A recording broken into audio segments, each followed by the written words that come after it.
우리가 흔히 기적이라고 알고 있는 예수의 이야기가요, 사실은 당시 권력에 맞선 정치적인 저항이었다면 어떠세요? 네, 오늘은 바로 이 파격적인 관점으로 마가복음을 한번 제대로 뜯어보겠습니다. 그렇죠. 보통 예수 하면 뭐가 떠오르세요? 당연히 병든 사람을 낫게 하고 또 귀신을 쫓아내는 그런 초자연적인 능력, 바로 기적을 떠올리게 되죠. 이게 우리가 수세기 동안 들어온 이야기입니다. 하지만 만약에 그 모든 이야기들 속에 우리가 미처 보지 못했던 완전히 다른 메시지가 숨겨져 있었다면 어떨까요? 자, 지금부터 한번 깊이 들어가 보죠. 어쩌면 그 모든 행동 하나하나가 당시 사회를 향한 아주 강력한 정치적 메시지였을지도 모릅니다. 이 이야기를 제대로 이해하려면 먼저 그 시대적 배경, 그러니까 무대부터 살펴봐야 합니다. 예수의 시대는요, 말 그대로 완전히 다른 두 개의 세상, 두 개의 가치관이 아주 팽팽하게 맞서고 있던 곳이었습니다. 자, 한쪽에는 권력과 계급, 부와 지위를 앞세우는 로마 제국이 떡 버티고 있었죠. 통제와 지배가 핵심이었어요. 그런데 다른 한쪽에는요, 그 모든 것과 정반대되는 가치, 바로 사랑과 평등, 희생과 섬김을 이야기하는 하나님의 나라가 있었습니다. 완전히 다른 두 세계관의 충돌이죠.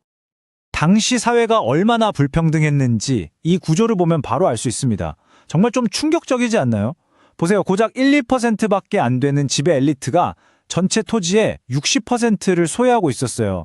그리고 대다수인 70에서 80%는 그냥 소장농이었습니다. 나머지는 말할 것도 없고요. 이게 그냥 숫자로만 보이지만 사실상 착취 경제 그 자체였습니다. 평범한 농민들은요, 자기가 번 돈의 무려 70%를 세금이랑 소장료로 다 뜯기는 거예요. 이러니 당연히 끝도 없는 빚의 굴레에 빠질 수밖에 없었겠죠. 자, 바로 이런 암울한 배경 속에서 예수의 이야기가 시작됩니다. 그리고 그의 첫걸음은요, 세상이 말하는 그런 힘의 기반 자체를 완전히 거부하는 데서부터 출발합니다. 광야에서 받았다는 이 세 가지 유혹이 바로 그 상징적인 장면인데요. 돌을 빵으로 만들어봐라.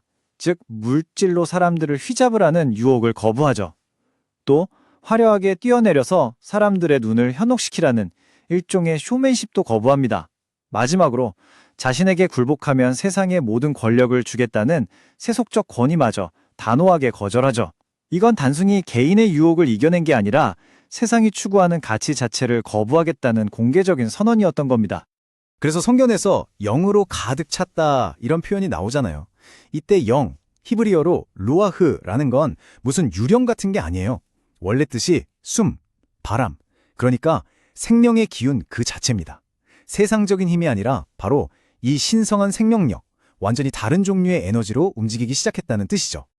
자, 그럼 이 새로운 힘으로 그가 처음 한 일이 뭔지 한번 볼까요? 바로 여기서부터 조용한 혁명이 시작됩니다. 예수가 처음 찾아간 곳은 조용한 곳이 아니었어요. 바로 회당, 당시 종교와 사회 권력의 가장 심장부로 그냥 정면으로 들어갑니다. 거기서 예수가 이른바 더러운 영을 쫓아내는데요. 그 장면을 본 사람들이 뭐라고 반응했는지 한번 자세히 보세요. 이게 어찌된 일이냐? 권위 있는 새 가르침이다. 바로 이 반응이 핵심입니다. 아니, 이상하지 않아요?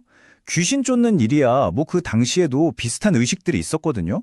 그런데 사람들은 이걸 보고 와, 대단한 귀족이다 라고 한 게 아니라 새로운 가르침이다 라고 말했어요. 왜 그랬을까요? 바로 이 지점에서 이 정치적 해석이 빛을 발하는데요. 여기서 말하는 더러운 영은 그냥 개인에게 씌인 악령 같은 게 아니라는 겁니다. 이건 바로 당시 사회를 지배하던 부패하고 억압적인 생각, 그 이데올로기 자체를 상징하는 거죠. 그래서 예수가 한 말이 중요해요. 그 영한테 그 사람에게서 나오너라 라고 명령하거든요. 이건 아주 중요한 구별이에요. 너라는 사람이 문제가 아니라 너를 사로잡고 있는 그 억압적인 시스템, 그 이데올로기가 문제라는 걸 정확히 짚어낸 겁니다. 이 아이디어는요, 우리가 잘 아는 또 다른 치유 이야기에서 훨씬 더 깊어집니다. 여기서 아주 결정적인 단어 하나가 등장하는데 이게 이중적인 의미를 가지면서 모든 걸 바꿔놓습니다. 사람들이 중풍병자를 지붕을 뚫고 예수 앞에 내려놓잖아요. 그때 예수가 뭐라고 하냐면 일어나라가 아니라 아이야, 네 죄는 용서받았다 라고 선언해버려요. 이 말을 듣자마자 종교 지도자들은 신성모독이라며 길길이 날뛰었죠. 그러자 예수가 그들에게 아주 날카로운 질문을 던집니다. 죄를 용서했다고 말하는 거랑 일어나 걸어가라고 말하는 것 중에 대체 뭐가 더 쉬운 거냐고요? 이 질문으로 판을 완전히 뒤집어 버리는 거죠. 자신의 말에 담긴 진짜 의미를 직시하라고 압박하는 겁니다. 자, 여기서 그 결정적인 단어의 비밀이 풀립니다. 당시 사람들이 쓰던 아람어에서는요, 놀랍게도 죄라는 단어랑 빚이라는 단어가 똑같았어요.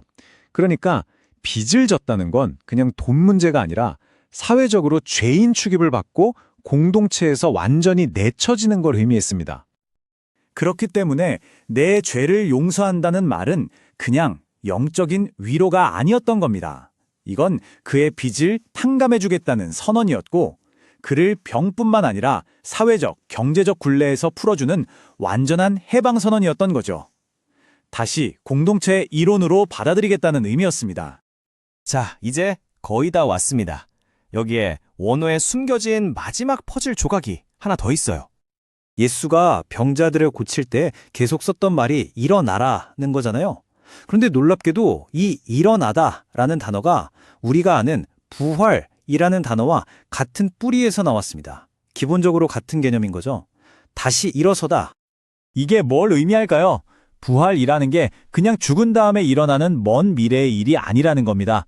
바로 지금 이 땅에서 억압과 빚과 질병에 쓰러져 있는 사람들을 일으켜 세워서 그들의 완전한 존엄과 힘을 되찾아주는 것, 그것이 바로 부활의 진짜 의미였다는 거죠. 결국 이 모든 해석은 마지막으로 우리 시대를 향한 아주 묵직한 질문 하나를 던집니다. 예수의 치유가 억압받는 사람들을 위한 해방의 정치적 행위였다면 과연 오늘날 우리 사회에서 사람들이 다시 일어서지 못하도록 억누르고 있는 그 더러운 영은 과연 무엇일까요?